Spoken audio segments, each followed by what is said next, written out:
tunawapa elimu kama vile ujuzi, maana yake nakusudia kama ujuzi wa kushona, ujuzi wa kupamba na ujuzi mbalimbali, ili vijana wakitoka hapa waweze kwenda kupambana na soko la ajira ambalo sasa hivi hata Wizara ya Elimu ipo katika Wizara ya Elimu na Mafunzo ya Amali. Maana yake tunatakiwa kujifunza mafunzo ya amali. Kwa sisi PDS kama PDS Pemba tunaenda katika huo mfumo wa kuwapa vijana ujuzi kwa sababu ajira za serikali zinakuwa kidogo na kila mtu hawezi kuajiriwa na serikali.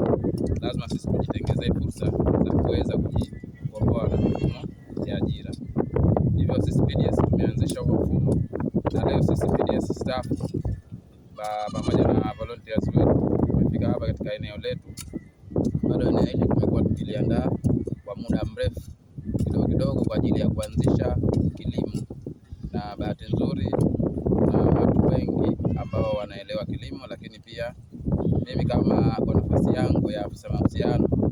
ninaomba kwa wale ambao wana ujuzi wa kilimo waweze kuja kutupatia ujuzi, lakini pia nitajitahidi kupita katika maeneo katika sekta mbalimbali ya kilimo ambayo ipo katika serikali yetu ya Mapinduzi ya Zanzibar kwa ajili ya kutafuta wataalamu ili waweze kuja kutupa ujuzi zaidi, ili tuweze kwenda eneo nalo hili na tuweze kufikia malengo yetu ya kupata mazao ambayo hayo tuna imani tunaenda kuuza, lakini na kufaidika kupata na fedha ili kuendeleza taasisi yetu, lakini na kuweka vijana kuwa pamoja.